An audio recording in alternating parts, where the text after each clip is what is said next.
Okay, welcome to today's basics video, where we're going to be covering structure and clarity. This is going to be a special episode since I'm going to also showcase some practical examples, i.e. debate speeches that I think personally are great examples of structure and clarity, and you can take a lot from them when you watch them. So, before I started this, before I recorded this workshop, I put out a poll, and honestly, I was quite surprised that I got like 30 different replies as to common problems that people faced in terms of structure and clarity. I tried to group them together in the next slide. So basically, the commonly faced problems and the issues that I hope I'll resolve here are the following. Firstly, is time management, i.e. You, for example, spending too much time on a particular point or a particular segment in your speech, and you lose out the rest of, let's say, the time that you could have explained more productive things within your speech. Repetition of analysis, which actually does come from lack of structure or lack of clarity, because if you, for example, didn't explain your point clearly enough, you have to go and repeat it, or like if you don't have an adequate structure, you sometimes rotate in circles. You having too much content, which means like you, for example, overload in a way, and like you basically lose yourself within your notes, and you're trying to do too many things at the same time. People also said that they had issue with the particular words that they're using, or the word economy, taking too long to explain certain things. Prioritization of different analysis or different segments within their speeches, and whether or not there's a logical flow of their explanation or they're just ramblings and things. So like, as I said, I got like 30 messages, so like this is kind of combining all of them together. Sorry if there is something that you mentioned that I didn't put here, like if you put a problem.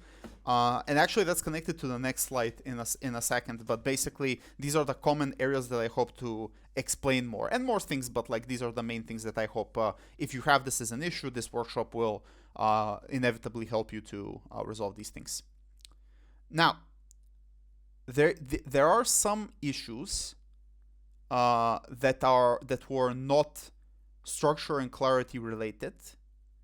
This is the first thing. But the second thing is also, you may have structure or clarity issues, but the reason for this problem could be in totally different things. i.e. if for example, you're not the best analysis generator, right? Like you have very simplistic explanations and reasons for why you think something is true.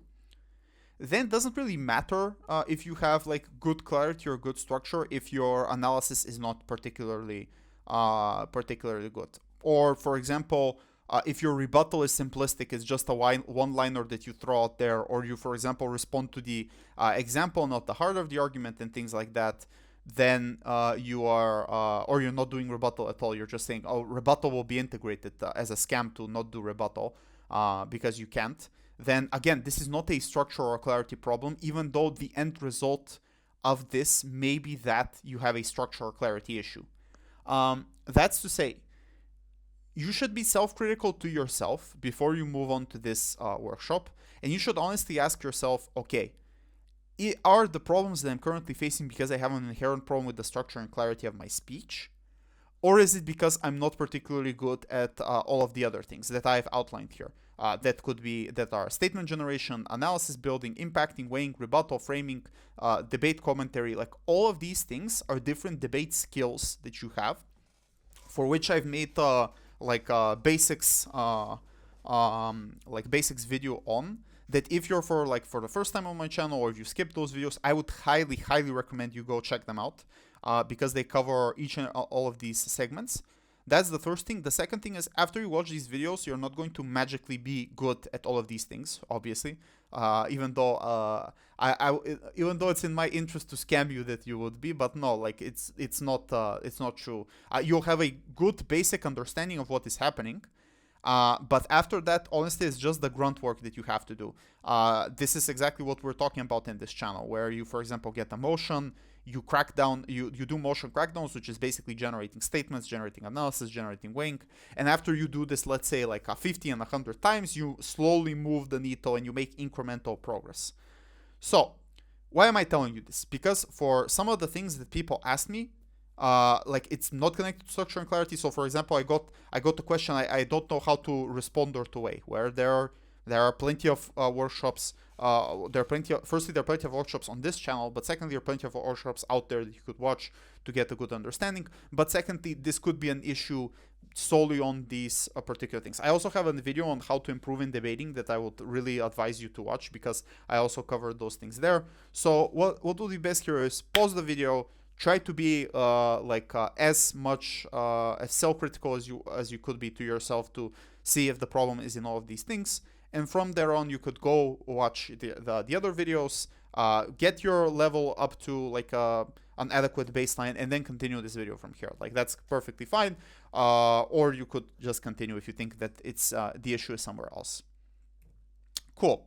So let's move on then. There are two types of structure. Well, not type, but like there are two elements to having a good structure. The first is the external structure. What will your speech do? And then there is internal structure, which is within each individual component of your speech, what are you trying to do within that? So to put it simply, like an external structure is basically what will you do in the 7 minutes of the speech that you have. If we're talking about World Schools, WSDC, then that's the 8 minutes.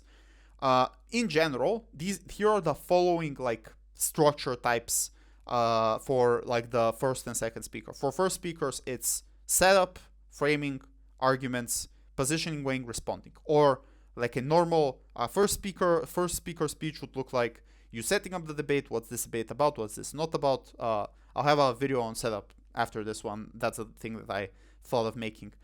You doing like a framing, a bit of context that helps your speech, that helps your side of the debate, so it makes it easier for you to win. You then run the arguments that it could be one argument, it could be a couple of arguments, depending on what your strategy is. And then you need to position those arguments, weigh those arguments, and potentially respond to other things. Or like you need to provide the path to victory and protect the argument that you're trying to run. This is in general what a first speaker does. Now, importantly, it doesn't mean that you have to do all of these things, right? But these are the types of things that first speakers do. Like, I don't want people to be confused that they're expected to do both setup, both framing, run 3 arguments, and then position, weigh, and respond. No, they're 2 speeches. It's constraint optimization. But in different rounds, for example, it might be a good strategy for you to run as many points as possible to burn your closing government or closing opposition. In other rounds, it's good to run 1 point, but make sure that that point wins the debate by positioning and weighing it very, very specifically. So this is in general the things that the first speaker does. For second speakers, it's rebuttal, weighing, and adding new constructive indemnity. Again, you don't have to do all of these things, but these are things that people do. So if you think about it, then a external structure of a speech has these types of components that you can sort of like map out in your head, right? Like you know when you're going in a speech in your prime minister, 100% you have to give setup, 100% you have to give arguments. Maybe you'd give framing, maybe you've position and weigh those arguments. It's highly advisable that you do that, you know, to win. And if you're like a deputy, then for sure you have to rebut, stop this curse of non-rebuttal. For sure you have to weigh, and maybe you'll give new constructive indemnity. And like it varies what is the adequate strategy from debate to debate. Cool. So these are the external components. Let's look at then what are the like do's and don'ts of the external components of a speech. So let's start with the don'ts. Please, for the love of God, don't start your speech with 3 things today in my speech. Firstly, I'll respond to their side. Secondly, I'll defend our ideas. Thirdly, I will, provide a new argument. Or for the love of God, don't say like 3 things in my speech. Firstly, blah, blah, blah. Secondly, blah, blah, blah. Thirdly, blah, blah, blah. Whenever everyone says this, like whenever they say, I will do 3 things in my speech, it takes like 30-40 seconds. Even if I like write it down physically, like, okay, this speech will do 3 things, right? I'm writing it down. If I'm adequately comprehensively trying to do that, then you go about doing some other things, then you go doing those things, and those 30 seconds are basically lost. Instead, just directly go into the thing that you're trying to explain. So like if it is like, let's say like you're trying to win by claiming that you are impacting the biggest amount of people. right? This is the bottom line of the full thing that you're trying to run. Like, to summarize your case in a sentence or two, you just say, in this debate, we will prove to you that on our side, the biggest amount of people are harmed if the motion doesn't get passed. And this is something that I will prove. The first thing that I have to prove is blah, blah, blah. Or like you could say the same thing. We think that we take care of the most vulnerable people in this debate. This is the thing that I will explain. But before that, let's first set up this debate, what this debate is about, what this debate is not about, right? This is 100 times more faster and more effective in communicating and directly going into the thing that you're trying to outline and explain to judges, rather than, doing this 3 things today in my speech, 4 things today in my speech, and things like that. It's just wasted time. It's not, and also like many people say this and they just don't, they don't really explain those 3 things. They explain the third final thing in 30 seconds at the end of the speech. Point is,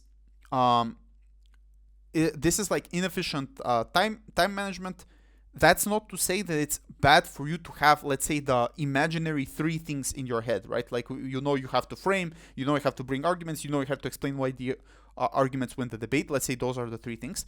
This is perfectly fine to be in your head. It just, don't start the speech with this. It's just time that you're wasting, and maybe you'd even confuse some of the judges in certain cases. Please, for the love of God, do not say rebuttal is integrated. It never is integrated. This is just a scam that people say so that they can get away for rebuttal and things like that. The closest I have gotten to this, to seeing this effectively done, is someone telling rebuttal won't be integrated, it will be direct, and I'll showcase where I directly respond to their things, which is fine, and that way you can reference that in the speech when you're going. But please, this is just like wasted words. Either directly respond, or if it is truly integrated, as you're analyzing, stop your analysis and then say, then they have this response against us. Here's why this response is not true. And then the rebuttal is technically integrated. And what you're essentially saying is also, I don't want to respond. My case will, on analysis, beat your case. Haha, this is what I'm trying to do. Like, this is just lazy debating, guys. Please don't do it. It's horrible thing. Thirdly, do not mix things up. So don't, for example, while you're setting up the debate, also go into framing, or while you're analyzing an argument, also impacting and things like that. Try to segment and clearly diverge these big sections of your speech in a mental roadmap within your head that you're trying to do before you begin, because otherwise you're mixing up things. It's messy. Then this is the best thing that judges want, is just to get into the oral adjudication and say, this was a very messy debate, so that's why this adjudication is the way it was, and I blame you, not me, because you're basically giving them a cop-out this way for their bad judging and things like that. This is what people say. Obviously, there are sometimes legitimately messy debates, but you shouldn't put fuel in the fire. You should try to be as clean and as diverse in your segmentation as possible. And finally, do not expect the judge to understand when you've moved from one segment to another segment, right? It's best if you tell the judge, now I am responding. Now I am analyzing the points. Now I am explaining to you why this is the path to victory. Now I am explaining to you why this wins the debate. Now I'm impacting. Just use this front line, or this one sentence that diverges each segment from each segment from one another, so that the judge can simply understand, okay, now the speaker is responding, or now the speaker is analyzing the points and things like that.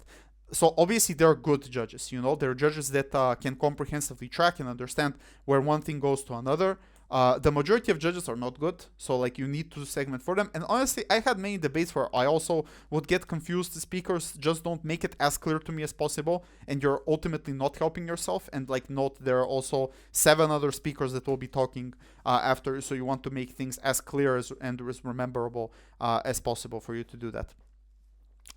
Let's do do's, and this is I kind of covered the first one, which is indicate each of your section towards the judge. And that way you still have the mental roadmap. You're just saying, now I'm framing, blah, blah, blah, blah, blah. The point of the frame is this. Now I'm going to make the arguments. And that way you're segmenting, and the judge can track as you are progressing within the speech. Secondly, use bottom lines. Guys, this is Super easy to do.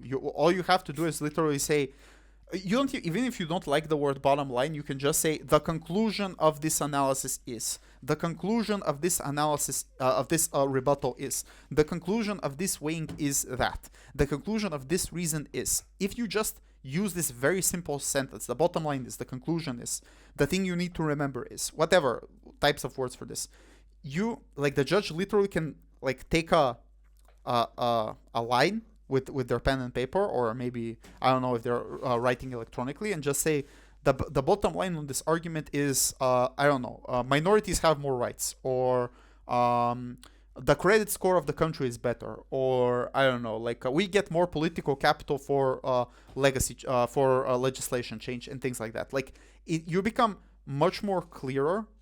And the way this works is at the end of your segment, you should think of it. So like think of the segment as a circle where the front line is now I'm framing. The chunk of it is the internal component. But in most cases, it's like the logic or the set of words that you're using to explain the logic behind the front line once you've proven the front line. And then the bottom line is just reaffirming to the judge and to yourself that you are finished with this segment. And this segment and the conclusion of the segment is the following thing. So that's why this is the structure of an external segment within your speech. After you're done with this, you're supposed to explain like the why behind this. Like, why are you doing X segment? So why are you framing? You know, because the bottom line is not the why you're doing the thing. The bottom line is just the conclusion. Then you have to explain why the conclusion matters within the debate. So let's say we're debating this house would legalize all drugs. And we are running the framing. Currently, there are a lot of people that are already using the drugs. This is the front line. I will now frame that many people, even though it's illegal, still use this drugs. Here are reasons why. Blah blah blah. The only reason is they like to do drugs, bro. That's the reason. Let's assume that this is very comprehensive analysis. Then the bottom line is there are still many users then that even though it's illegal, still use this type of drugs. Why does this matter?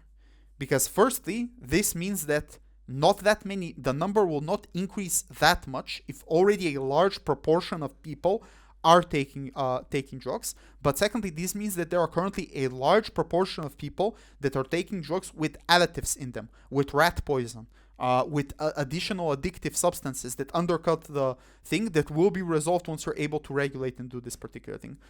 So this is an example of how to explain basically why the importance of your training, or in simple, or not training of what you're explaining, or in simple terms, if a judge has spent all of this time listening to you in this one segment that you're trying to explain, you've explained the segment and you've noted it down. I did explain the segment.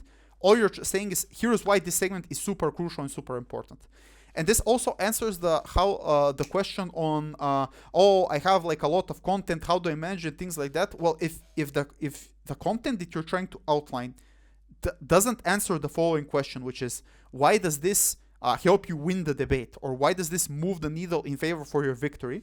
So for example, you have like a bunch of like spilled over responses that are all around this particular thing, but they don't further your victory in the debate, then just drop it. You know, don't give that response. Move on to more productive things and things like that. And finally, articulate each of the external segment with large letter. So how does this look like physically? When you're writing on a sheet of paper, write with big letters. This is my framing sheet, just framing. Whenever I have arguments, I usually write a giant A and A1, and then like what do you call that thing? Like I forget the word in English, but the small line. Wow, I literally forgot what this word is. But the small line, and then the headline of the argument with the X equals Y, with the X equals Y structure, and then after that you can just analyze the thing that you're trying to outline. If it's rebuttal, you write rebuttal on top of it. So that way you can create a very easy system of controlling this external structure as you're going in. And when you go into the debate, you have your rebuttal sheet, your framing sheet, and things like that. Do not mix these things up. They should be separated. There'll be a writing slide just in a second. But this is something that you need to understand that you need to do to finalize the externalization of your structure. So to repeat, basically, when you are looking at each external segment, articulate, now I'm doing this, now I'm doing that, explain the segment, which we'll cover in a second, how to look at internal structure of each external segment. Use the bottom line for each external segment. I have now done this. Explain the value of the particular segment, and make sure that you're using capital letters on top of each of your sheets. This is for framing, this is for arguments, this is for this and that, and whatever. So that way you can just see it and you can go, aha, so this was for framing, this was for blah, blah, blah. And that way you have like a great speech. So this is like the external components of the speech. Let's look at the internal components. So basically the internal component is what will you do in each particular segment.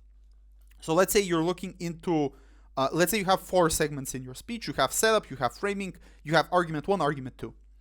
The question is, what is the internal part of this segment? So let's say if we're talking about setup, there are just 2 questions that need to be answered. The first is, what is this debate about? So like what type of, if it's a policy motion, what policy we're defending. If it's like a narrative motion, how the narrative looks like, and stuff like that. And what we are not defending. So like, what are we not for? What are we not supporting? What is this motion not about? You know? And this is like your internal structure of the setup in this particular case. So this is just to give an example so people understand what I'm talking about. If it's argument building, it has like 3 segments: statement, analysis, impact. Like these are the 3 segments within each argument. If you don't know about this, go watch the like argumentation module where there are videos for that. Cool. To put it in a theoretical sense, there are basically 5 components internally that you are utilizing for each external segment. So what you are utilizing is positioning, where you spoon feed the judge what you're trying to explain to them. So whenever you're explaining, let's say a sentence or something like that, you need to explain the preemptive relevance of that particular thing that you're trying to outline. The second component is the analysis or logical explanation behind the truth of the thing that you are saying. In simple human terms, why is something true, you know, or why is something likely? Impacting or explaining the relevance behind the thing that you're trying to outline. The bottom line, and here is where the external and internal structure aligns itself, like when we reach the conclusion of the thing that we're explaining is, and then finally weighing it. So here the question you might have is, okay, but like, should I do also like a bottom line for each individual reason? Should I do positioning for each individual region and things like that? The answer is maybe. Yeah, maybe in certain cases, like let's say you have I don't know, like an argument that you're trying to build, and like there are 3 reasons why the argument is true, or for like a big premise that's the case.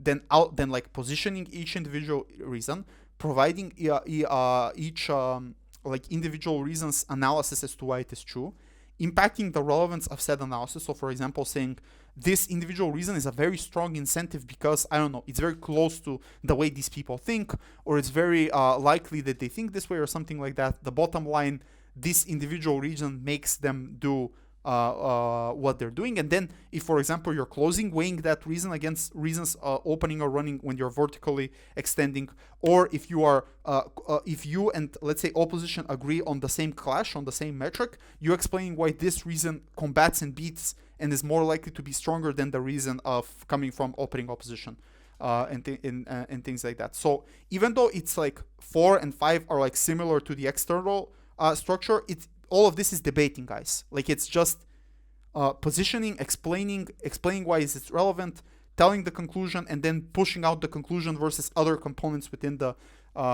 debate. You may have to do this in the internal structure. You may have to do this in the external structure. It really depends. But this is the way that you should be thinking about it. So the bottom line, I use bottom line as well. So like this could be technically an argument where we have a front line and we have a bottom line. The bottom line is if you're missing one of these components, and this is a general rule of thumb, maybe potentially you're missing out something. So maybe if you didn't explain your analysis, then you, you're not good. If you're not in a good position, you know, like if you just have random letters there or random words that don't mean particular thing. If you haven't positioned it well, that could also be the case, and stuff like that. So let's take a pause here. All of this seems very hard, and the answer is it is very hard. Yeah, like it's actually not that hard, but honestly, it does take a while. It's good that you're watching this because at least you're starting to understand.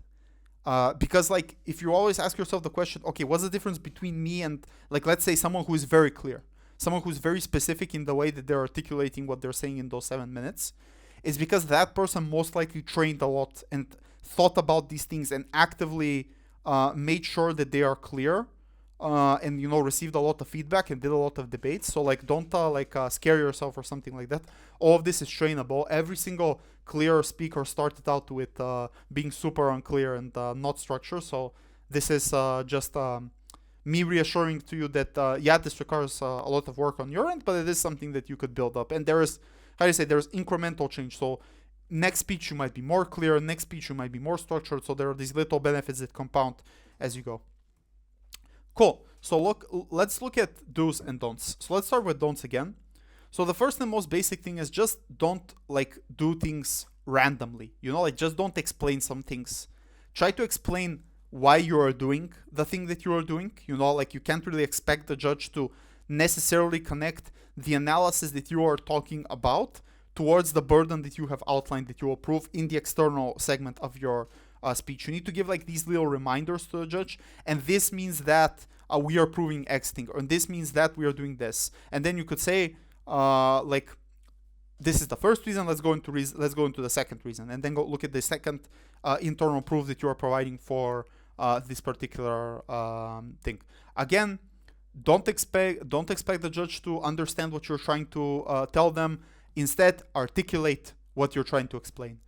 So for example, if you have 3 strands of analysis that are proving the likelihood or the truthfulness of your external component, so let's say this is the argument or this is the framing, start and tell, I'm going to have 3 reasons why this is true. Let's start with the first reason, blah, blah, blah. Second reason, blah, blah, blah. Third reason, blah, blah, blah. The bottom line is each of these reasons prove this. This means that in the debate. And I hope now it becomes more clear how external and internal structure works together. And finally, and this is super important, do not just say random words and expect people to understand what you're trying to say. My biggest pet peeve in debating is recently is when Australian teams say the words institutional knowledge. And I can hate on them because I have 0 Australian viewers. So if you're an Australian viewer, please comment and explain to me what these words mean. But honestly, truly, what do these words mean? You're just saying random words. I have no idea what you mean by saying institutional knowledge. Or this could be anything. This could be a quantitative easing, which is the word before that American finance bros really like to use and just say out. Instead, try to actually explain the meaning behind the words and things like that. Now, that's not to say that buzzwords and sound bites, this is what this is called, by the way, aren't important. We'll talk about that in a second. But the problem is when you just literally say some words and then you expect the judge to understand what you're trying to, what you're meaning, where a judge can simply say, I have no idea what these words mean. This is unpersuasive to me, and be done with it, and things like that. So, what are then the do's that you're supposed to do? Just give me a second. So, the first and most basic thing is follow a structure that communicates to the judge what you're trying to do. So, if you are, let's say, starting component 1, which is framing, and it has 2 internal components. The first is illustrating what the framing looks like, and the second component, why the framing is likely. Just explain to them. First, I'll explain how this looks like, characterize how this looks like. Second, I'll give you reasons as to why this is likely. So here's how this looks like, blah, blah, blah. I've explained to you how this looks like. Now here are the reasons why this is likely to be the case. 1, 2, 3, and you're done. Secondly, numerically articulate and separate each component that you're trying to do. So literally try to, some person literally wrote to me, I can't numerically separate my analysis and things like that. Well, that's because you literally just have to sit down and write 1, 2, 3, and that way you are numerically separating each component and each reason when you're doing this. And that way you are improving the clarity of the clarity and the structure of what you're trying to say. And finally, explain things thoroughly.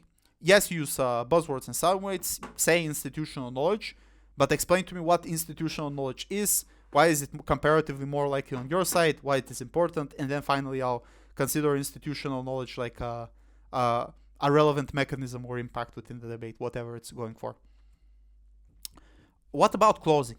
I assume this is the question that you have right now, which is all of this is fun and games, but how do we do this plus closing? Well, the answer is it's literally the same thing, right? You are literally doing each of these components. Before you start your speech, you're supposed to have an external component of your speech.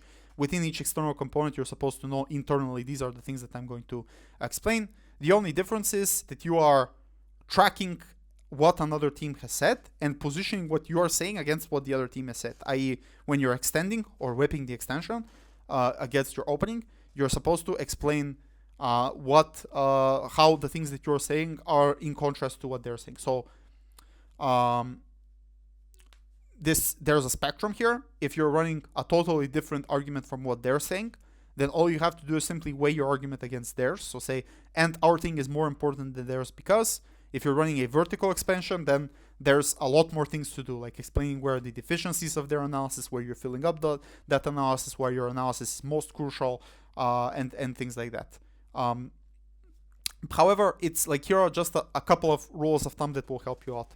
The first and most basic thing is just allocate time to listen to them and add comments and references to them. So when let's say you're building an external component, which is argument 1, and you've written down the analysis, and they also have competing analysis on this particular argument, although they didn't explain it well enough. Just within the argument, write maybe in a different piece, like maybe a different color with another paper or something like that. This is what they explained. And then below that, you add a weighing between what you explained and what they explained and how you're positioning to that. Secondly, just run different things from them. Like that's not to say like don't run vertical extensions. You could run the same point but just provide better analysis as to why the point is likely and things like that. But if you're honestly just repeating them and you are like very messy and unstructured and things like that, these two things usually correlate. So like if you are, let's say, like very messy in your structure and you can't adequately position and you're running something very similar, if not the same thing, then you're probably screwed. I don't know how else to explain it. Like you're very likely to be derivative. You're most likely derivative. So that's a very bad idea. And finally, yeah, it is hard, but like you know you have more time than them. That's the idea of the format. Because a closing team has like 15 plus 28 minutes if you're CO 35 to position all of these things, think about external components, internal components, while the other speakers are talking, so that you can write it down and then deliver the speech. And remember, practice makes perfect. The more spars you do, the more tournaments you go to, the better you are at doing these things. So, takeaways, and this is super important. So here are the takeaways that I want you to incorporate in your next spar and in your next debate. And it's super important that you do this. If you don't do this, then you're just watching this for the fun of it, which, okay, fine, that's your choice. If you find this content entertaining, cool. But the idea is also that if you're watching this and if you watch like how long it's been, like a 30-minute workshop video or whatever, so far, it's probably going to go more than that, to at least have some takeaways, some action items that you are likely to do. Now, you don't have to do all of this, and I want to be very clear, right? These are just things that you can do if you think about like doing it. And I would most likely advise you to do one, maybe two of these things in your next spar and debate and try to work on that, the thing that you think you have the most problem with. So firstly, before your speech starts, you need to have clear external components, i.e. I need to have this element, that element. These clear external components need to be logical in a way that if you meet these requirements, the judge should give you the rank that you're fighting for. So if you're fighting for the first, the judge should give you the first. If you're fighting for a second, the judge should give you a second, because you know, hey, there are different scenarios in different situations.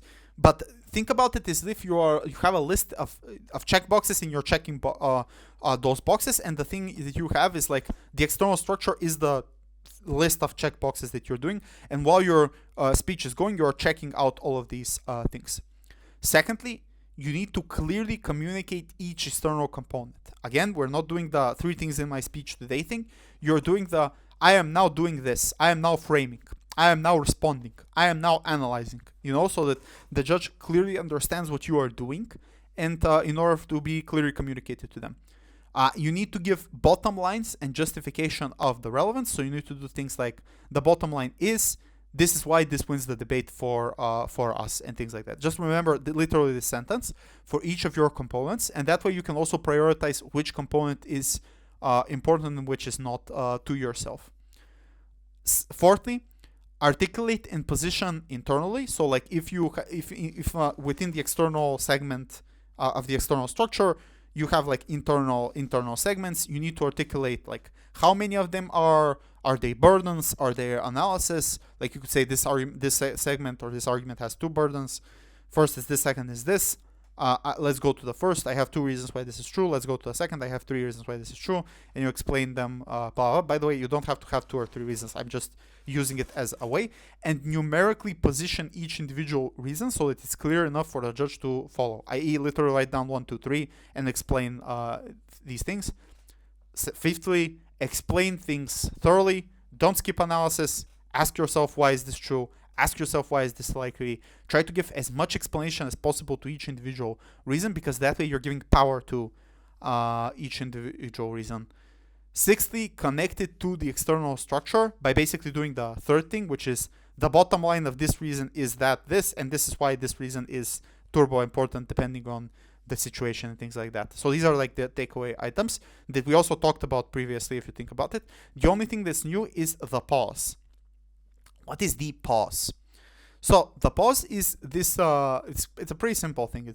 It's not really that complex. But basically, while the debate is going, let's say you are closing government extension speaker, right? And DLO is speaking right now. And let's say DLO is like somewhere around the 4th minute. You got the gist of what they're talking about. You got the gist of their point. You know what you have to respond to. You know what you have to position and things like that. The pause would be just take 30 seconds and to look at the whole picture of your speech.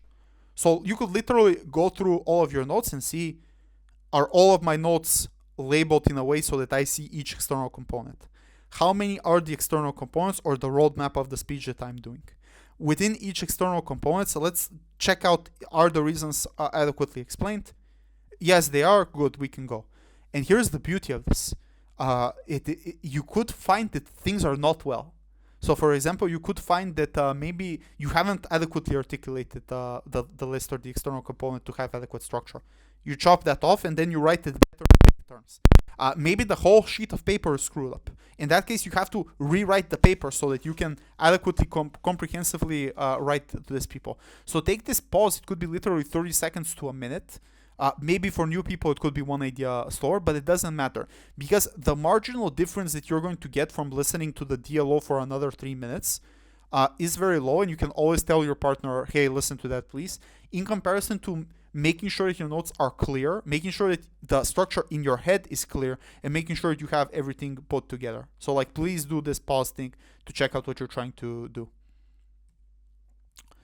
Okay, how to take notes. Firstly, use paper. This is, in my opinion, a non-negotiable point. I've done both. I've done both writing in paper and writing in Excel spreadsheets and Google Docs. Trust me, paper is much better. There are multiple reasons why this is the case. The first and most basic thing is from a rhetorical aspect, from a persuasiveness aspect, it's much better. You have much greater control of the things that you're saying, much better creativity, much more space for you. For example, when you're explaining things to, like try to explain it in a specific way, try to add emotional thing, because remember, this is not a 1 + 1 = 2 game, right? You are trying to emotionally persuade a human being about the truthfulness and importance of the thing that you're trying to outline.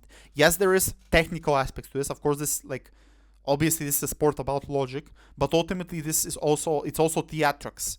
And these two things come together.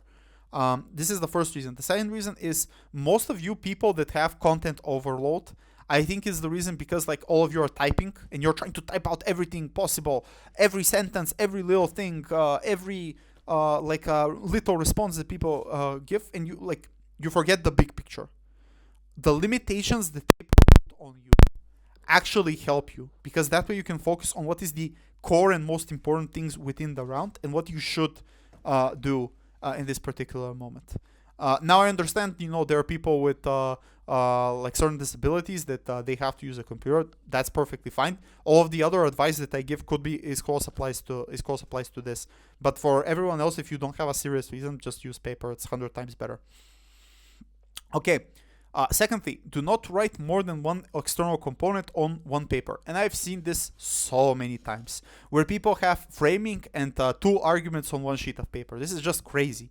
You can't see anything. You can't look at the multiple components within a particular internal components within a particular argument, like let's say the burdens, the analysis, and things like that. Guys, I understand it's like bad for the environment, but honestly, just don't save the paper. Just try to use as much of it as possible. Have one sheet of paper for rebuttal, one sheet of paper for responses back to you that you have to deal with, one sheet of paper for framing, one sheet of paper for each individual argument that you're having. I even have one sheet of paper for the statement, the analysis, and then another sheet of paper for the impacts. Usually that's how I do things. And like write with big letters so that you can see it. Thirdly, use bullet points or numbers to articulate each particular section. So if, like, let's say, again, we're looking at an argument. That's an external component. And internally it has like 3 burdens. You just like burden 1. And then why is burden 1 true? Reason 1, reason 2, reason 3. You draw a line. Burden 2. Why is burden true? Reason 1, reason 2, reason 3. You go.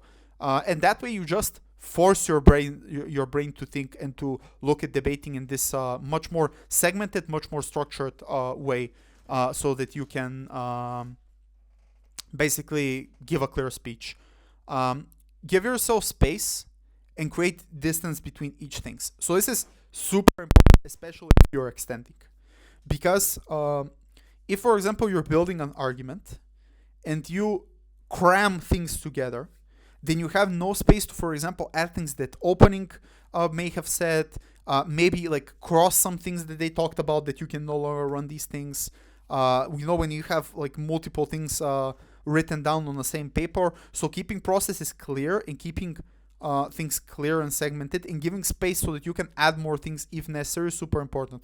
So for example, if you're building an argument and you have like the headline of the argument and then the analysis, create some space or write the impacts on a different sheet of paper so that you can add if anything was said within the debate.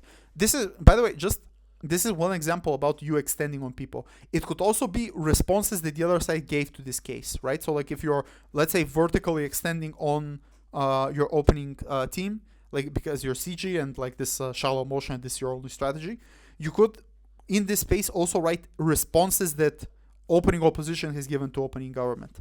And you could use that as a trick. But the bottom line is just give yourself space, give yourself distance so that you're able to create modifications. And yeah, so like this is actually the thing that I said in 5th, which is this allows for positioning material from your opening. And finally, do not write too much. It will cause you to overload. There is no other way of saying it. If you write too much, you are basically inevitably setting yourself up for failure because you have too many things to deal with. Try to distribute between yourself and your partner. Try to look at what is the meat and bones of the case, what you actually have to respond to, meat and potatoes. I think that was the true reference, so that you can actually do this comprehensively and adequately. Okay, let's talk about clarity. So honestly, I'm going to give like a couple of advice points for clarity that you could use to improve it. But honestly, the main improvement of clarity is just recording your speeches, watching them, and critically asking yourself, am I understandable? If you are incapable of doing this, then recording your speech and then asking someone else, like it could be a friend, it could be your debate partner, it could be your coach, so that you can understand that you are not being understandable, so that in the long term you become more and more wary when you're not understandable, so that you can enact changes. And here's like the hard truth. You can hate me for saying this, but if you are ESL, the only way to improve with this particular thing is actually doing these things so that you become more clear and more for lack of a better word, more native in your pronunciation, or have greater understanding of the English language. That's not to say that you have to sound like a Brit or an Aussie or an American. But for example, if you watch this guy Stefan Sirizansky debate, he sounds the same way as I do, maybe even a bit more barbarian. But if you look at the word economy that he uses, the particular sentences and particular words that he like utilizes, his speech is super clear, and in no way, shape, or form does he sound this way. This is what I mean by more nativized, to have a greater command over the English language and over the communication that you're trying to outline. The EPL version of this would be someone like Jason Zhao, who is able to, with very clear sentences and very clear word constructions, explain the things that he is trying to explain. So these are just two examples and food for thought. We'll also look at some other examples as well. But let's look at the actual advice. Not actual advice. This is the actual advice, but let's look at some other things that you could also do. So the first and most basic thing is to have sound bites or buzzwords for each internal component of your speech. So what does this look like? This looks like sound bites and buzzwords like bipartisan support, trickle-down economics, institutional knowledge, and things like that. Why are they effective? Because they stick in the brain of the judge. The judge remembers the little words that you used, and they're able to, in the judge deliberation, articulate these words towards the panel, try to persuade them into voting for you in the deliberation, because this is what you're effectively doing. You're trying to give ammo to the judge so that the judge can persuade for your cause. And the other good thing is that you don't even have to explain this in the best possible way, because it's already in the head of the judge. The judge already understands where this is going. So even if you don't particularly well explain it, but if you have like decent explanation, and you have like this word, it seems as if you're explaining more than you actually are. Technically, how this looks like is like to write it in a big letter. So like when you're writing your each individual reason 1, write in big letters, then like the small arrow thing, and then actually, this is the second thing, actually explain the truth or the meaning or the context behind the thing that you're trying to outline and explain. So this is on buzzwords and sound bites. For people who like are ESL, it's a good idea to literally sit down and learn a bunch of words. Like just have like a debate dictionary that you are trying to, of a bunch of words that you're trying to use that are easily chunkable, easily understandable for each individual topic that you're trying to do. Like another thing is like authoritarian backsliding or something like that. I had no idea what these words meant, and then I learned what they meant through debating. So like, just try to do things like that, and you'll improve over time. It may sound weird, but honestly, just having a segment where you sit down for 1 or 2 hours to research words would be a good idea. And for EPL speakers, don't think that just you saying these fancy words means that you automatically have a mechanism and argument. You have to explain each mechanism and each argument and things like that. Secondly, use very, very simple sentences. And this is something we kind of talked about, but I just like to articulate. Just say things like, our argument is, this means that, this is the most likely version of events, or most likely characterization. Just use very simple, straight, down to the point sentences that are no longer than like a couple of words. Obviously, here and there, you're going to have a longer sentence. That's perfectly fine. But the best way for you to be as clear as possible is to just use as clear as possible sentences to articulate the things that you are saying. And think about it. Because you may not have the best command of the English language, this is actually an advantage here. Because now you can use very simple words and very simple sentences to convey and articulate the point that you're trying to convey instead of overcomplicating it for yourself. Thirdly, do not go on rants and mix up analysis. Try to differentiate it in your head. This means, before your speech starts, to have an external structure, a pathway, and to stick with that pathway. To have internal structures within each of these segments. Many speakers, the problem that they have is they just go on random rants where they just talk about some stuff and they mix up the analysis instead of, segmenting it, differentiating it, and explaining it for themselves. Like, just if you catch yourself doing this, or you catch your partner doing this, just tell them you went on a rant again. This is very problematic. Don't do it. And finally, and this is the more obscure one, but you need to create a mental image of yourself speaking. What does this mean? This means literally you need to think about the way that you sound towards the judge as if you yourself are judging yourself in a way. Or just asking yourself the simple question, did the thing that I explain make sense to a reasonable human being that's trying to understand me? If the answer is no, then you should probably try to explain it in a better way. If the answer is yes, then maybe you should move on. I know this sounds kind of weird, but if you could start by simply recording yourself and hearing yourself how you listen to, trying to see if there's a pattern of behavior or pattern of problems in terms of your clarity in your explanation, and trying to provide some kind of solutions based on the things that we talked about. So it could be adding buzzwords and sound bites. It could be making sentences simple. It could be not going on rants. It could be some other thing. And then when you're speaking the next time, trying to think about this actively while you're talking. A good rule of thumb is if a judge nods. Because if a judge nods, then that means that they have understood what you are trying to say. Now, some judges don't nod. Some judges don't do this. So you have to be careful with this. But in general, this is something to consider. But also try to have like pauses while you're talking. And I know it's kind of weird. It kind of sounds scary stopping in your speech for 5 seconds, let's say. To think about, okay, did they understand me? But honestly, try to do it in your next in your next training session, because that's the only way for you to improve. If you actually try to do these things and to ramp it up in a way. And this is on clarity. So, finally, how to do all of this when I have too many things to say. The most basic thing is just cut it. Like, you don't need a billion things, or like you don't need 5-6 things or 5-6 components or 5-6 things to say. You just need 1 or 2, maximum 3 very well explained components to win a debate. If you explain the truthfulness and relevance of what you're saying in an adequate structured way, you have to win. You don't have to respond to each and everything. You don't have to respond to each and every one-liner it says. You just have to explain the core and the crux of the case. Train your word economy. There are exercises for this. I'll explain them now. So the first and most basic exercise that you could do, or you could do in your club, is take a motion. It could be something super basic, like let's say this house would legalize all drugs, or it could be something else. Put a timer out. Take 30 seconds to write a point. Then after the 30 seconds are done, for 1 minute, try to explain the point that you're trying to articulate. So try to explain that point in 1 minute. After 1 minute is up, try to explain the point in 30 seconds. After 30 seconds are up, try to explain the point in 15 seconds.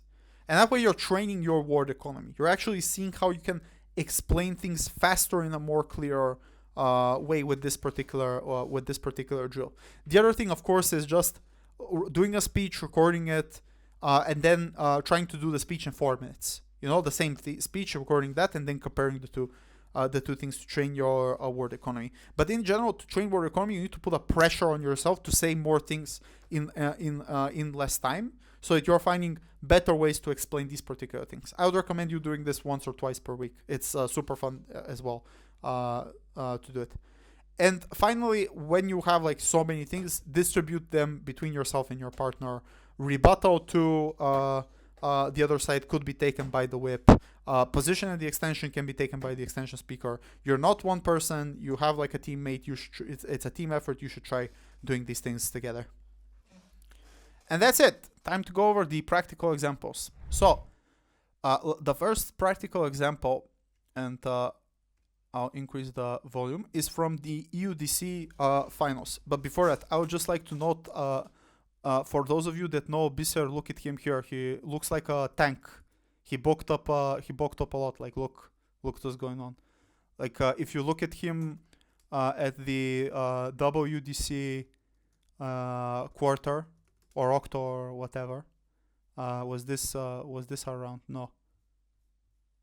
This was in January.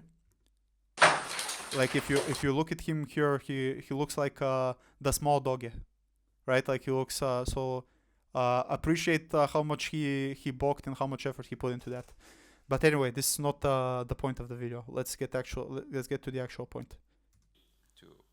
So basically, before we start the speech, I think this is one of the best speeches in terms of structure and clarity. You can watch it a couple of times, even like to see. But the whole things that we talked about, segmentation, articulation, all of these things are beautifully explained and done here. And it is the goal of just standing up, doing a first speech, and just sitting down and you want the debate. So let's look at that. One, the status quo is Russia controlling those territories. We don't have to conclusively win on the question of funding from either side. If it's roughly equal or not on a significant margin, the unique advantage that you get of already controlling those territories and having disproportionate power to defend them is enough to single-handedly and uniquely win us the round. The first thing that I would posit is a counter pushback on the claim. So, what he do just now? Here are three things in my speech, even though that he could have done that. He just simply said, the path to victory is that since the Russians already control these types of territories, all we have to prove that it's much easier for them to defend than protect. And like this is the thing that to defend than the Ukrainians fighting back, because you know the motion is this house in the bottom. You can see this house predicts that Russia will not have control of most of the occupied and contested Ukrainian territories by the end of the war. Like this is great debate to watch as well if you haven't.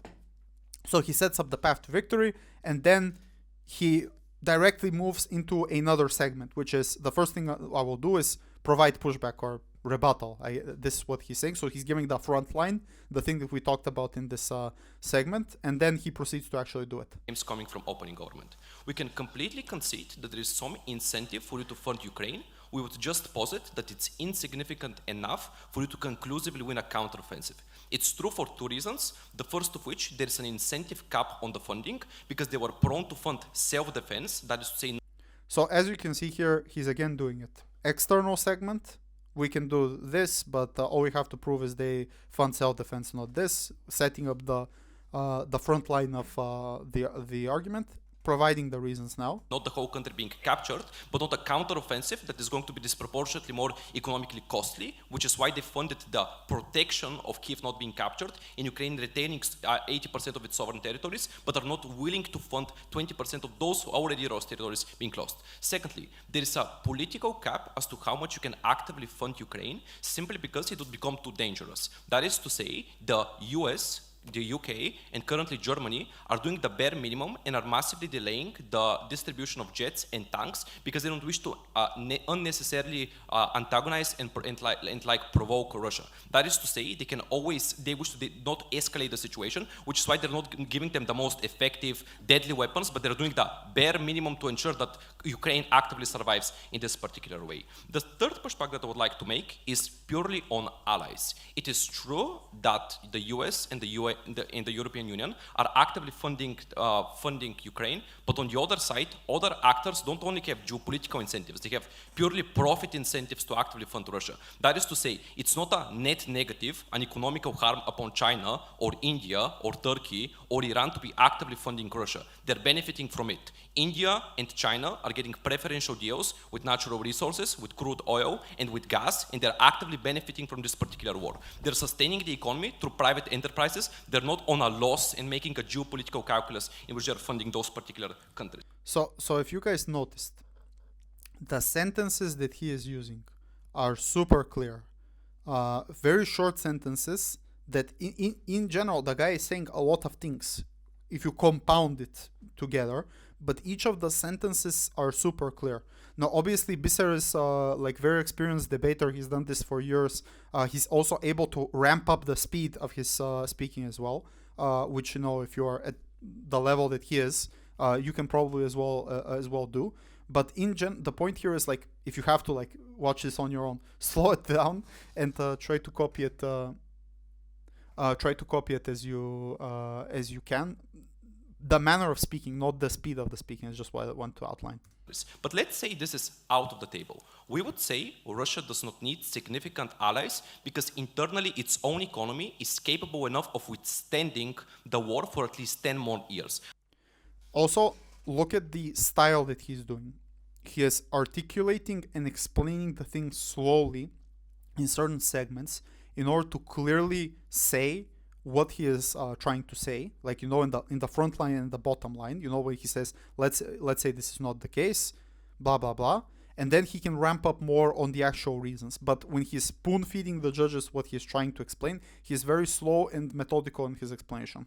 I'm not saying that they will be economically great, but the burden on Gov is massive to prove a whole economical collapse. This is structurally true for two reasons. The first and most obvious reason is that this is the most proximate incentive of Putin. That is to say, he wishes to remain in power and he wishes to craft his own political legacy in a way that he has political victories. He has already sacrificed the lives of thousands of people, billions of dollars within the economy, he has already tanked sanctions, and this means that he cannot afford to lose those territories because this is the only way in which he can spin this conflict as a potential political victory. That is to say, we managed to recapture certain territories that had Russian ethnicities, we managed to capture certain territories that had deposits of natural gas and deposits of natural resources in the Donbass, for example, or they managed to retain crucial water ports in Crimea, which are required for you to be able to export to begin with, because if you're not able to export during 6 months of the year, your economy basically freezes, which is the reason as to why they actively captured and are actively retaining Crimea in this particular way. There are two additional reasons that are important to understand the context in this debate. If this is the most proximate incentive to maintain those territories, this has two implications. The first implication is that we are willing to sacrifice. And so look what he's doing now. He explained the point, and now he is doing the why does this mechanism win the debate? And there are two implications here, and watch. Parts of the economy only to continue the conflict. This is what Putin is already doing. He's cannibalizing the rest of the economy and actively sacrificing other regions that are less important comparatively to continue funding the military and to keep the current pace, to actively ensure that they have sufficient amounts of soldiers and people that are actively defending the territories that are already captured. I'll take you later on. But secondly, we are not clear why, internally speaking, Russia is not a powerful military economy to begin with. That is to say, for decades, their economy was centered around military innovation. That is to say, the latest jets, the latest tanks, they are fucking Russian because they benefit from active private mercenaries having proxy conflicts in the Middle East, in Africa. This is why they meddled in Syria. This is why they meddled in the conflict between Armenia and Azerbaijan. This is why they did a coup in Georgia. Their whole military and their whole economy is based on that conquest and capture. I'm not sure why they're more military deficient than the US in this particular way.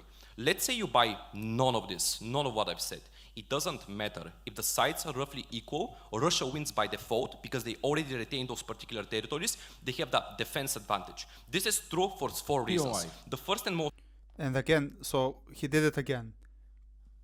Frontal positioning, it doesn't matter.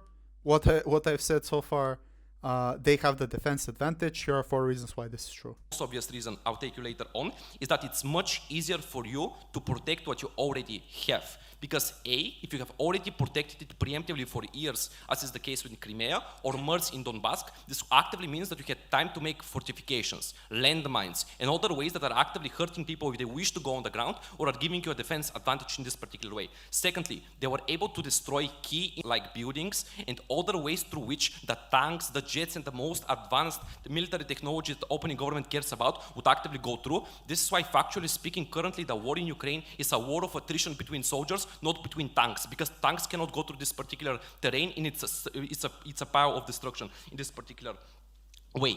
But the third, and I think the most obvious reason, if you are hiding behind the fortifications, if behind the buildings, and you already have a defense, this means that it's much harder for them to kill a soldier of you. But if they're attacking you on an open terrain, it's proportionally more easier for you to kill them because they're the ones advancing, they're the ones that are always visible. Russia, by default, has an already established military base in Crimea. The whole region is fortified. It's much easier for them to defend relative to Ukraine attacking them in this particular way. Before I continue, I'll take a point from closing, yes. So, what is happening in Belarus and how did it get its autonomy? I don't care. Anyway. So guys, this is when they ask you a bait POI, because this is obviously a bait POI, to get you off your game. You answer you don't care, or you just dismiss it and you continue. So we talked about why Russia has the advantage. It can defend those territories conclusively. Let's talk about why Ukraine cannot afford the... And so here he's going, the bottom line is they can defend those territories conclusively, and then he's moving on to the next cost thing. of recapturing those territories. So we can stop this picture. The point here is, guys, when you're doing this, you just go through front line explanation, bottom line relevance. You just go it like this, and you are using very simple, very clear sentences, you can do a lot. Like what he is doing here isn't like really that complex if you've done it enough times and you think about it while you're doing it. It is impressive. Like, it is hard, obviously. This is by far probably, if not the best, one of the best speeches you can watch in terms of clarity and things like that. I strongly would recommend watching the whole debate, but this speech in particular. And yeah, like this is the first thing that we want to cover. But these are all the components that we talked about. There's another debate with him as well, where they get totally robbed. They win it by a very large margin. If you look at the tab, this is the Astana Open 2023 round 1. And you can see for in a second. Multiple, right? Perfect. So motion is, this house believes that social media companies should manipulate users' newsfeed in order to promote progressive content. Start thinking. 3, 2, 1. In a world in which every single day you are expressed to opinions, to hit pieces, to news, to conversations with friends and relatives that influence you in any way imaginable, we think it's justified to weaponize the minds of people to achieve societal means, considering that every single individual is an equal moral actor. Thus, we think it's the best world is one in which we maximize the total people. Progressivism is the ideology that receives that. Firstly, framing this debate. So again, as you can see, clear setup. We want to achieve the best amount of outcomes for the most people. Progressivism is the way. What we are talking about, and secondly, why we achieve more progressivism and why this is an inherent good that exists within the status quo. First, on how this will be done, likely done in a gradual way. That is to say, not completely shifting the algorithm to be excessively progressive at once, but likely gradually shifting towards more progressivism and still retaining some right-wing content for the sake of having a contrast between political views. Secondly, they are likely to do it at a maximum discrepancy and secrecy, considering that in the vast majority of cases, you wish to avoid public backlash. The most obvious response is they're going to be whistleblowers, they're going to reveal something. So look at what he's doing. This is for setup, by the way. This is not something else. This is how they're going to do it. These are the two components. And then he goes, the most likely response is something.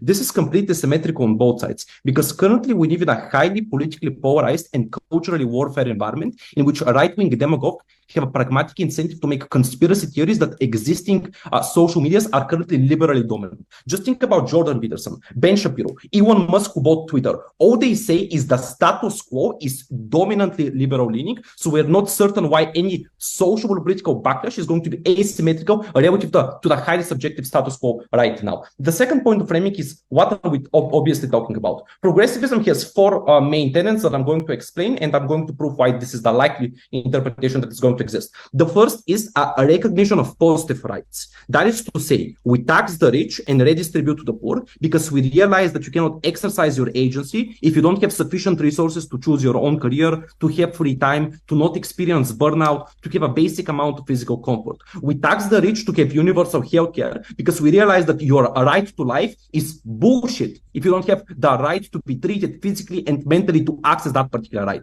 This is the first core tenet. The second one is always seeking to improve society and to get progress, which is in total opposition to right-wing political viewpoints that are more traditionalist, either returning to the previous status quo or preserving the status quo or being excessively slow in progressing and being very risk-averse in that particular way, which is necessary because the world is facing problems that we haven't faced before. Climate change requires a fundamental shift in our economical and current societal structures because we're very close to the tipping point in which there is no reversibility and we're all going to die. Like we're very close to 1.5 degrees Celsius increase in the temperatures, which is why we must have a massive shift that is not slow and that doesn't focus on the status quo. The third likely interpretation is focus on minority rights. Those could be ethnical minorities that were historically oppressed or LGBTQ plus people that were generally oppressed by society by currently existing socially conservative, religious, and generally speaking traditional norms. And the fourth thing that is common with progressivism is a maximization of liberty. This is why we support a separation of states. This is why we support more abortion for women because they can best decide the circumstances upon which they're operating, unless it is absolutely necessary. For example, taking away some of the freedom of rich people or gun shooters, if we are aiming on the caution of giving maximum freedom to people. This is likely to be the broad interpretation for two reasons. The first reason is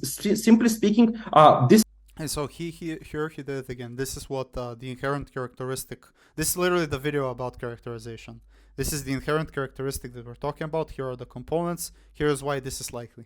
This is the interpretation that most political and social movements have. It's more broad and general and not excessively radical to attract the biggest amount of people. But secondly, social medias would not wish to be suddenly become communists and to be labeled as communists, which is why they would go for a more broadly accepted particular thing of progressivism. Now, onto the argument. Why do we want to make more people progressive, and how are we going to achieve this? I would posit two mechanisms as to why we're better able to achieve it.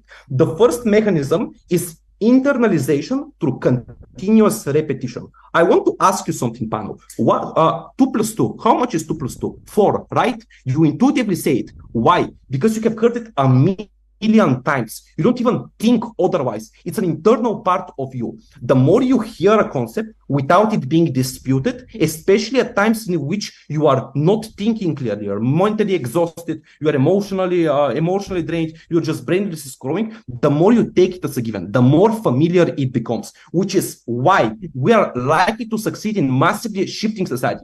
Because the average person uses social media every single fucking day. Statistically speaking, the average person uses. So here he's doing this thing where he explained the point and then he explained the implication of the point, probably because he realized he was kind of rambling on it a bit too long and then connecting it to the burden that he's outlining. For 7 hours. Like I can bet half of my judges that are judging me are browsing on social media while judging to me as well. This is the truth. They are browsing.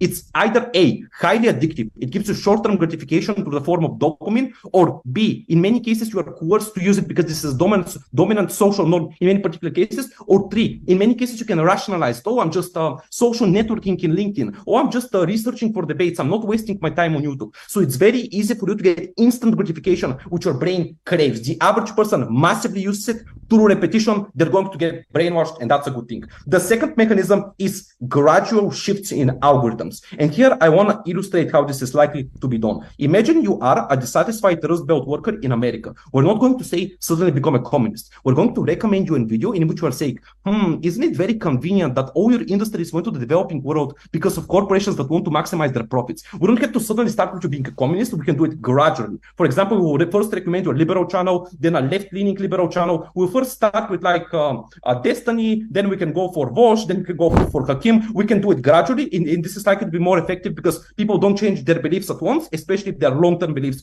in that particular way, which is why this is likely to be done gradually. The sheer amount of usage and how you brainlessly scroll social media is likely to influence beliefs to a massive degree. Before I continue, closing. Given your interpretation of progressivism, which you would promote, why do you inherently think that the right of a rich person to their individually earned property is morally more important than the right of a poor person to redistribute wealth? First, their right is non-existent. It's morally arbitrary for them to get rich, to have the willpower, to have the nepotism, to have the resources. It's morally arbitrary your position in society, your soft skills, your brain power, the environment in which you are born in, the social connections that you have. If everything is morally arbitrary, we would rather distribute it in a way in which we meet the basic material needs of the average person. This is the first intuitive response. Secondly, we're fine with trading off moral transgressions towards one particular group if we're improving the freedom of other groups. That is to say, intuitively we'll take 1 million from a billionaire if we could save 1,000 starving children, right? Because sure, it's a minor transgression of order. So here he is explaining basically why the case wins the debate. Again, what we were trying to do. So why the thing that you are talking about actually wins it. Sure, it was like to unanswer a POI, but that's the core logic. So I think people got what I'm trying to say. To give another example, there's this final, which is the League of Nations. So for new viewers, in 2020, there was this competition called the League of Nations where basically very strong debaters debated. And like you in the final, like you could see there are teams like Janko and Miloš, Matt Hazel and Papa John, Sajid and Mubarat, and Ashish and Sharmay. So like elite level debating. So here CG wins. It's a very good debate to watch. It's on a pretty generic motion. Like this house believes that comedians from minority communities should not base their comedy on stereotypes and slurs about their own groups. So member of government here is extremely clear. And it's a good thing to watch, especially when you're extending. Keep my video off if that's okay. Because the only problem is there is no video. Sure.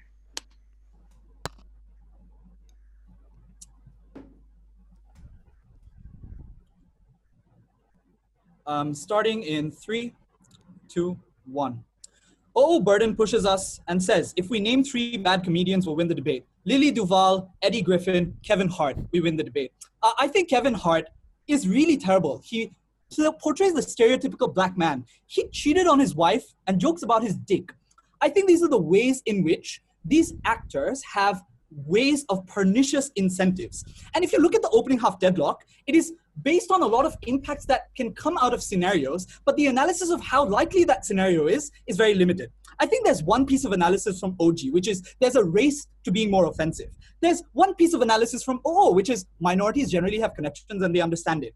If we can break this, like convincingly, and show you that in most cases, the balance between nuanced discussion shifts to insult because these incentives exist for comedians, we win the opening half already. Secondly, we'll talk about the ways in which perceptions are shaped and why that's better and give you far more nuanced, impactful analysis than OG did. Number 1, we think there are incentive structures on 5 different layers for which these comedians are likely to shift more towards insult rather than... So, literally, if you look at it, the first 2 minutes of the speech was just pure positioning, which is crucial because if he had just gone into the 5 reasons, no one would have understood why him actually proving these things and explaining it would lead to the implication that he's going for. Portrayal of stories. Before going into the analysis, I just want to clarify some things. We are opposed to white people making these same jokes anyway. I understand that's not a part of this debate, but we're happy to criticize them. Number 2, we're okay with light comedy that doesn't have any and all racist connotations. We're not going to be soft, like OG, and we'll just say that we'll not use them at all. We'll be like John Oliver and just not have racist comedy, but have light storytelling and get away with it. I understand that's not a part of this debate.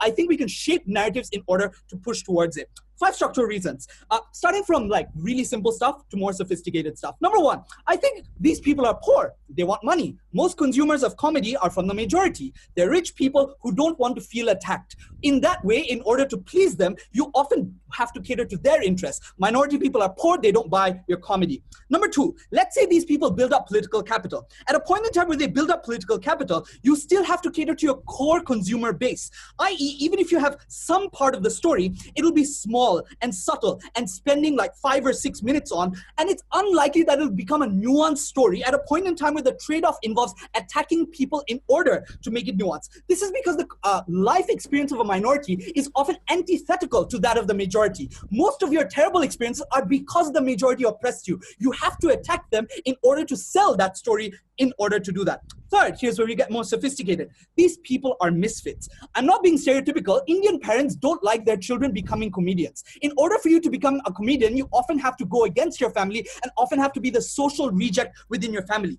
If you're not one of these people, you're likely to be privileged. That's what OO concedes to. This is how we engage OO. If you're from Cambridge and an Indian, you know nothing about the Indian experience from a vulnerable background. And you cracking racist jokes about it means you're less likely to understand what it's like.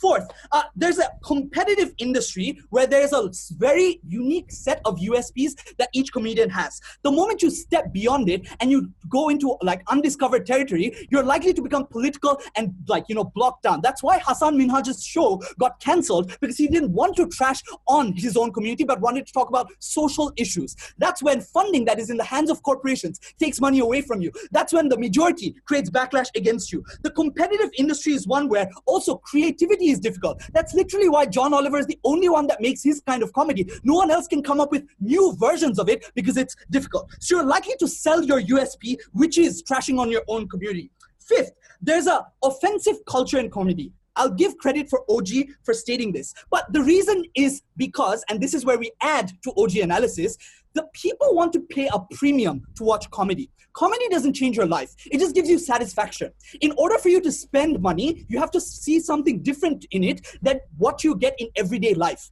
Everyday life has protected speech. States often don't allow you to be racist. States often don't allow you to express what your inner thoughts are. Comedy is a unique safe space where people pay money to see something that is not normal in everyday society. That's why the race for offensiveness exists, because people pay money for something they don't get in everyday life. That's how we add to OG. What does all of this analysis prove? Number one, OO loses because everything they have to prove depends on not having these mechanisms. It proves that the line between sarcasm and the stories through it shifts towards insults. And this also proves that even if there's one individual Dave Chappelle, the vast majority of the industry tilts towards it. So here is the bottom line. If all of this is true, then opening opposition's impacts don't manifest because it's not the positive way that they talk about. It tilts towards the negative aspects and the negative comedians that are pushing out these types of racist jokes. Why is this so very immoral? And I'm happy to take a POI from CEO. They seem awfully silent throughout this debate. We think that minorities suffer in this process. This is because when you're a person of this minority and you enter this comedy house, you're likely to suffer a lot of terrible experiences. This is because you're reminded of your vivid representations of your life experiences that are gaslit and made trivial. So I understand OG says that, but what's the real life impact of this? Number one, you opt out of the comedy itself. You stop buying the comedy that your own community sells. And so here is very crucial. And if you watch this debate, this is a very interesting moment because what he said, in terms of how the minorities are feeling, that was in OG. But an additional implication of this, which is new, is about them not liking the comedy and them not having the ability to experience comedy itself, which is sounds like a smaller impact, but it's 100 times much more realistic in terms of an outcome in this. It's not completely low impact, but fairly low impact motion. Obviously, you already don't go to the, white people's comedy. This creates a cyclical problem. The less minorities that consume your comedy, the more you're less likely to cater to them, and the more you're likely to shift to white people and what they want. So the way this works is, it's a cycle. You hurt people, they opt out, you feed into the perpetual culture even more, and going into the future, you insult these people even more. The conclusion is the only outcome you get is money made. I think any team that tries to prove this money earned is moral is not going to win this debate. I'll take one from CEO. Yeah, hi, thanks. Given a broadly liberal cancel culture at work in society, why will comedians just debase themselves by being openly racist? If this is also very likely to get their shows cancelled. Because white people like it. I think that's how white people are. Ask them, not me. I'm Bangladeshi. I think the way this works is, lastly, the impacts that are different from OG. You influence subconscious perceptions. This is in two additional mechanisms than what OG gives you. Number one, it influences the perception that people in positions of power can insult those in inferiority. So here he adds it, again, very clearly, simple sentences. It's good to watch. Okay, let's go look at one final example. So this is like the Mackau TOC BPIV, whatever, it's a long name, Tournament of Champions. It's a pretty cool playlist where there are a lot of recorded debates. This debate in particular is super interesting because it's about like this intellectual dark web, which is like these Jordan Peterson, Sam Harris types back then in 2018 when they were just about getting prominence. And like the motion is this house supports the increased presence of the intellectual dark web on the mainstream media. And it's very interesting how the PM here engages this motion. The reason people like Jordan Peterson end up having large followers immediately when they start speaking out in public is not because they've convinced millions of followers in a day or two or overnight. It's because these views already exist in large numbers in society. The only problem on op is that they go underground and become significantly worse and harder. Two things in this speech panel. One, why people believe this stuff anyways, and two, why these views, when not represented in mainstream media, become significantly hardened and it leads to worse consequences, both socially and politically. Before that, I just wanted to make one point in terms of like what we support. I think it's quite obvious, but in general, we support these individuals being brought on talk show hosts, on public debates with other individuals, and so on and so forth. Hopefully that's fairly clear, but we broadly support the trend that is going on in the status quo. Right, first argument. Why people believe this stuff anyways? I've got three broad reasons here. The first is that there is an insecurity in a large amount of people in today's society about their positions of power in society being threatened, being eroded where they don't have as much political and cultural capital as they once used to have. What does this mean, right? This means, for example, feminism, right? Obviously everyone here supports it, but it's unarguable that it is a zero-sum game, right? Because the more women you promote, the more women that get hired. So, as you can see, clear setup, clear articulation as to what the case is, and then just going into the case and into the reasons. I think most people got it at this point. No need to continue this more. Hope this was very helpful, guys. Hope you learned a lot. Comment below debates where you hear very clear speakers and how they articulate their things. If you found this video great, informative, or whatever helpful, like and subscribe, share with your friends, and I'll see you in the next video.